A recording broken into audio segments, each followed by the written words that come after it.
Amém? Os irmãos estão alegres aqui em estar tendo mais essa oportunidade de estar na casa do nosso Pai, o adorando, o glorificando. Amém? Eu gostaria que o irmão projeta o Salmo 20, por favor. Irmãos, eu estou muito alegre por estar de retorno aqui para Goiânia, tá? O pastor já falou, eu estava na cidade chamada Campo Limpo, mas graças a Deus passei um tempo lá, o Senhor me concedeu novamente voltar para Goiânia. Eu moro aqui no Vale da Serra, eu já congreguei ali no Asa Branca com o pastor Zé de Carvalho, além do Pompeia, em 98, também já congreguei lá no Vale do Sonho, e quis Deus que com a vinda do pastor Carvalho, Zé de Carvalho, aqui para Goiânia, eu vim novamente ter o privilégio de congregar com esse pastor e com a pastora Elaine, que são pessoas que me ajudaram muito e ainda estão me ajudando, porque nós sempre somos servos do trabalho de Deus e, na medida do possível, apoiando aqueles que estão ali sempre nos ajudando. Então, a gente tem um prazer também, pastor, de ajudar, e para mim é uma honra muito grande de estar congregando novamente com vocês, pastor e pastor Zé de Carvalho. Salmo 20, aleluia. Salmo 20, eu gostaria de pedir à igreja que a gente fizesse esta leitura conjunta. Nós vamos ler todo o Salmo, do verso 1 até o verso 9, se não me engano são 9, ele é bastante rápido. O pastor falou que eu tenho que ser rápido. Rápido quando, pastor? Graças a Deus. Diz assim a palavra do Senhor, Salmo 20, vamos para a gente ficar numa tradução só, vamos seguir, mas se os irmãos que seguirem na Bíblia também, fiquem à vontade. O Senhor te ouça no dia da angústia, o nome do Deus de Jacó te proteja. Verso 2, a igreja.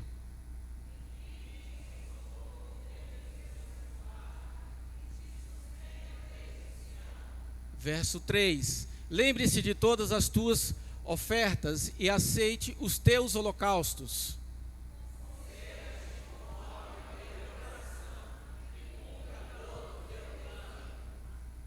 Nós nos alegramos pela tua salvação e em nome do nosso Deus alvoraremos pendões. Cumpra, ó Senhor, todas as tuas petições.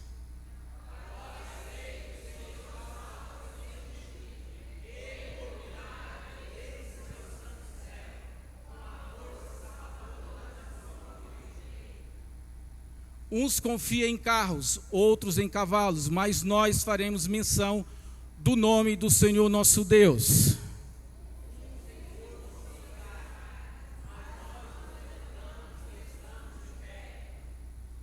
Salva-nos, Senhor, ouça-nos, ó Rei, quando clamamos. Põe o verso 7 novamente, por favor, toda a igreja no verso 7. Amém? 1, 2, 3.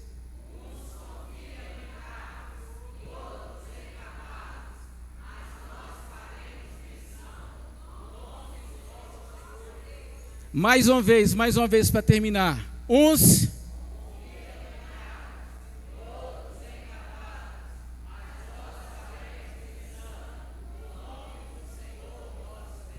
aleluia, muito obrigado, os irmãos podem assentar.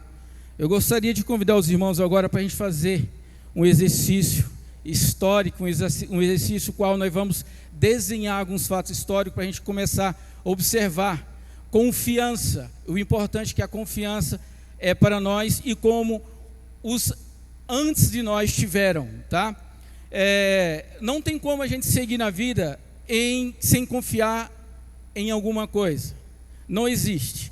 A gente precisa estruturar a nossa vida em alguma coisa, para que nós possamos ter confiança em seguir, porque são muitas adversidades, são muitas as dificuldades, são muitos os desafios que aparecem em nossa frente, e a gente tem que vencer. E se quando a gente está de frente a uma dificuldade, a gente não confia em nada ou confia nas coisas erradas, a gente tende a desanimar. E quando a gente desanima, a gente vai tender ao fracasso. E nós que somos filhos de Deus, não somos filhos de um Deus o qual construiu tudo aqui que existe. Nós não servimos esse Deus para fracassar. Ninguém na história bíblica fracassou quando confiou em Deus. Então nós vamos exercitar um pouco dessa confiança, vamos tentar identificar se realmente aqueles personagens bíblicos, teve ou não confiança em Deus. Em nossa vida precisamos de segurança.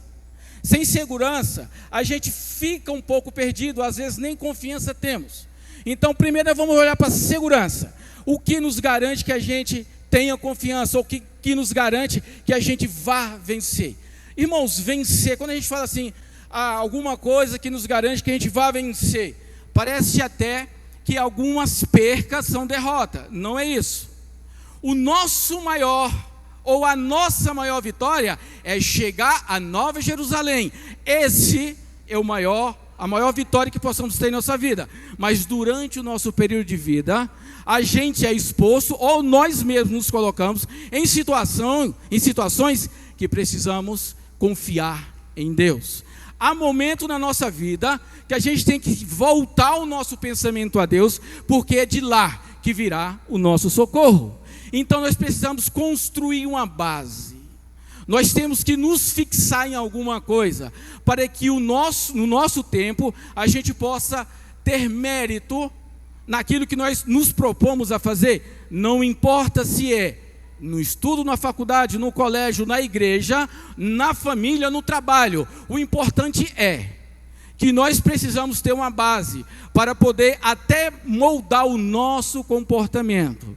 E a gente vai ver essas bases passando aqui por alguns personagens bíblicos.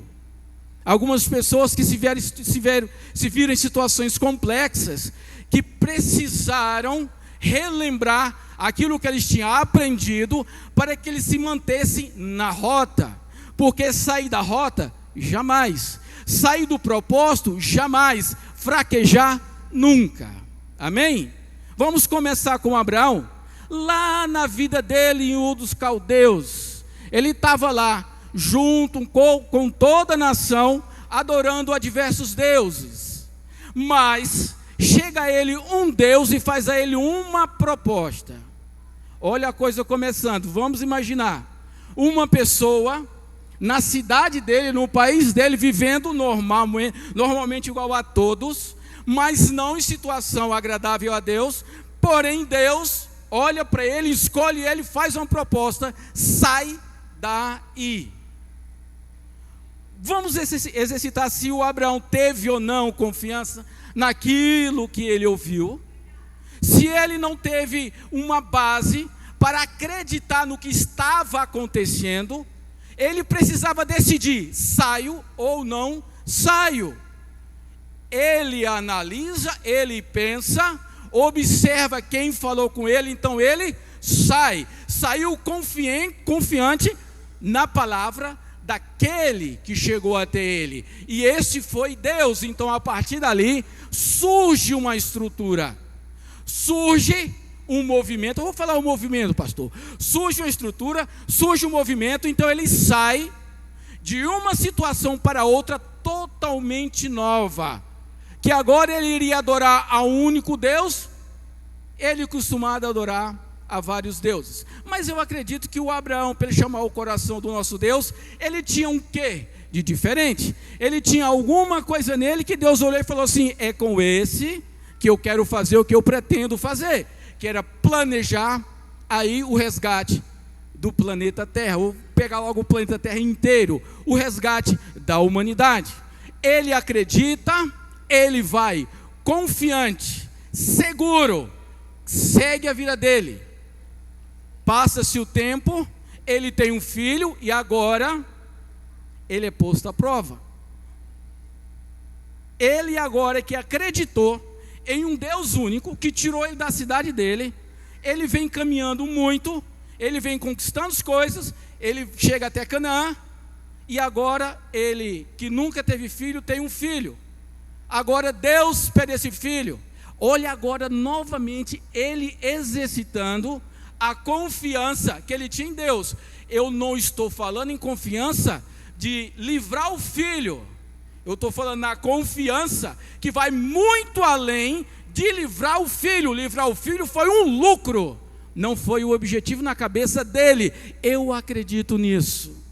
Ele naquela situação, sabendo ele do tamanho que era a obra, ele não desviou a conduta, mesmo Deus que pediu que ele saísse e que desse um filho, pedisse o filho para ele.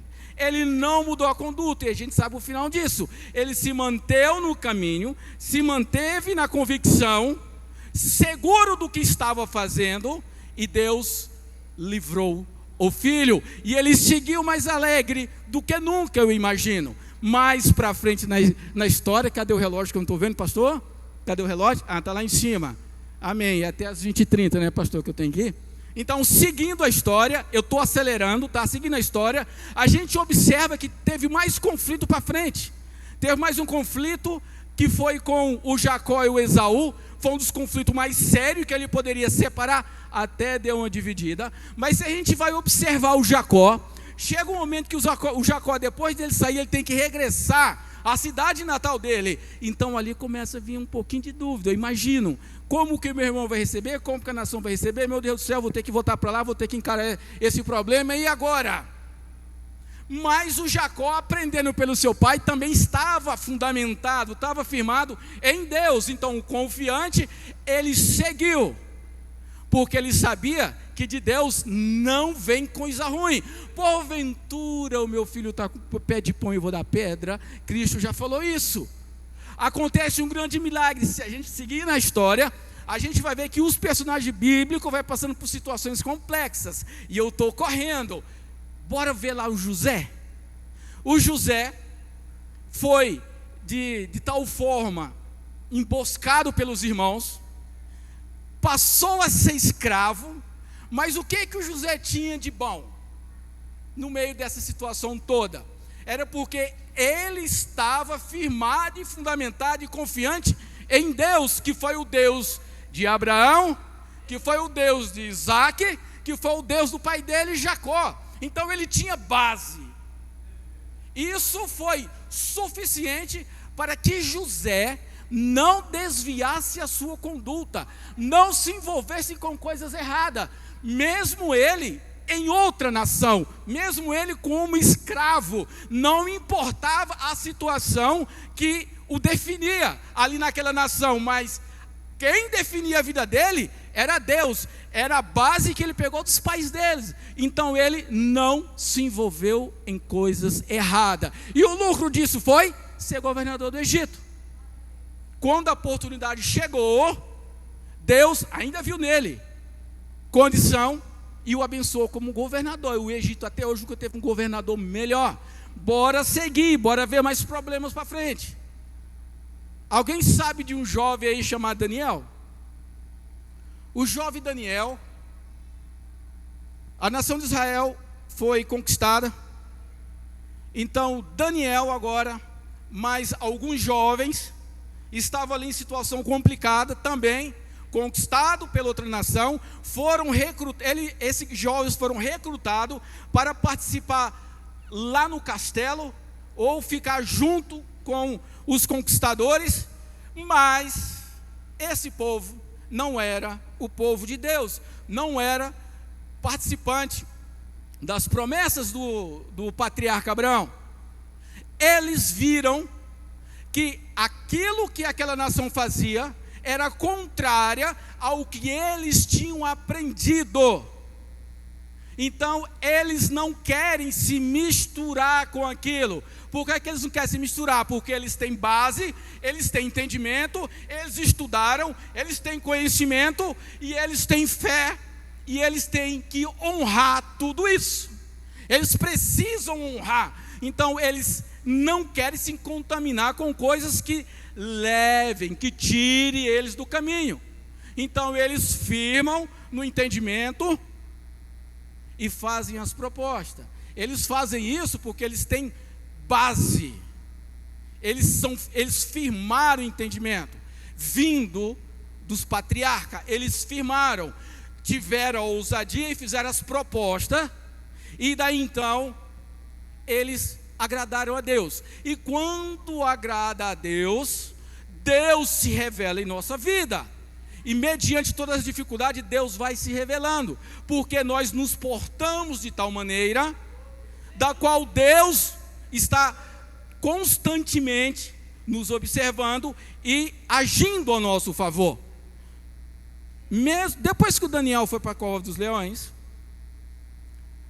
vamos ver o que aconteceu na vida do Daniel. Bora ver, rapidinho. Daniel cresceu, estudou junto, lá na casa dos inimigos. Vamos falar assim, inimigos, tá?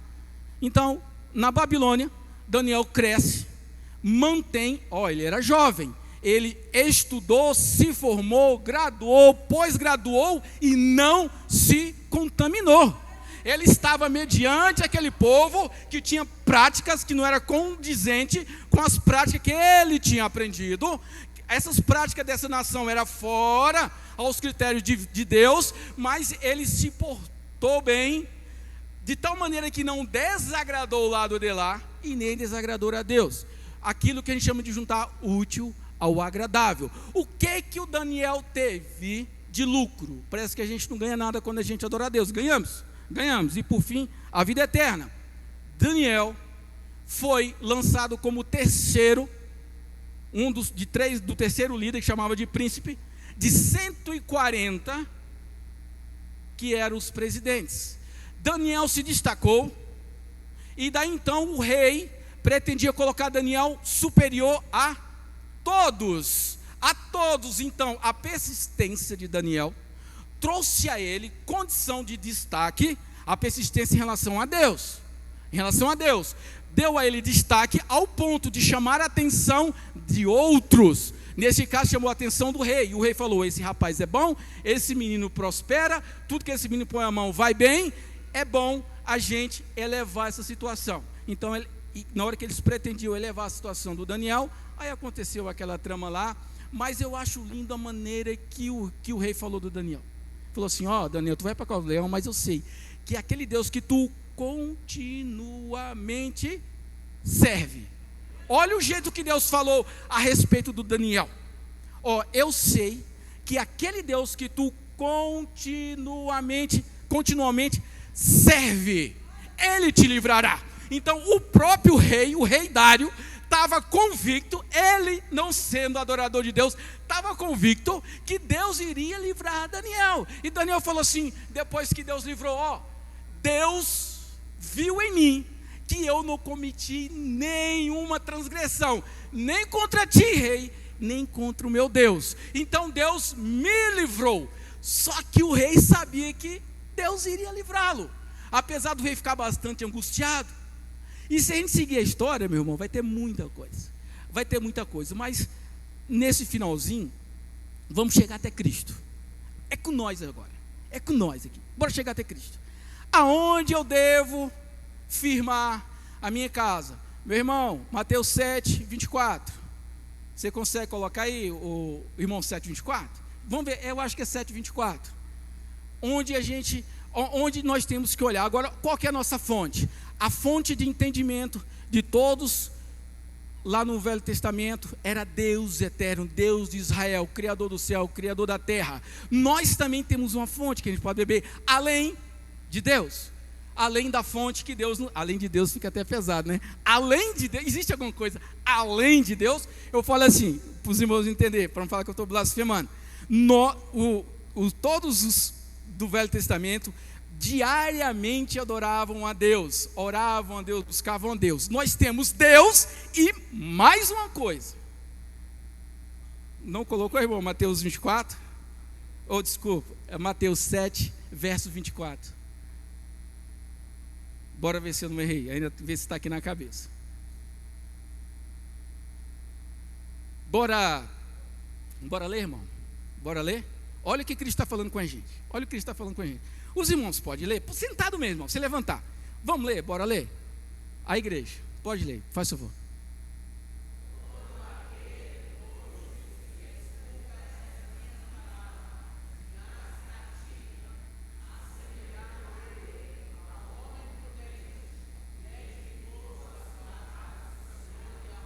Segue, meu irmão.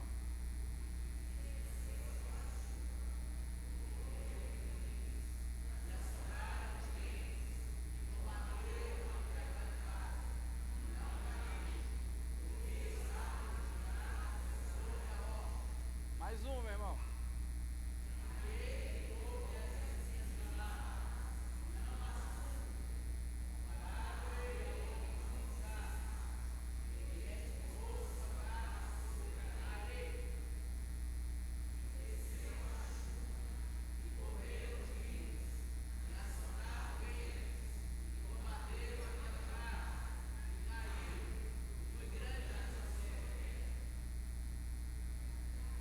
Esse é o último.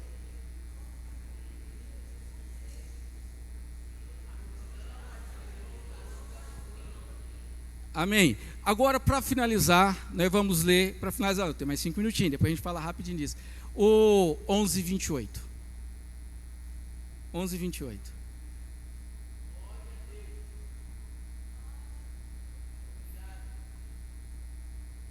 Vamos ler também, novamente, igreja. Eu estou colocando a igreja para ler um pouquinho hoje.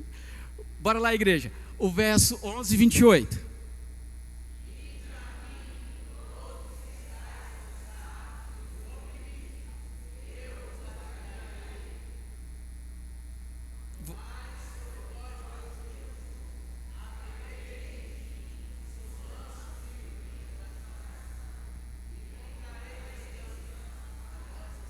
Só mais um verso.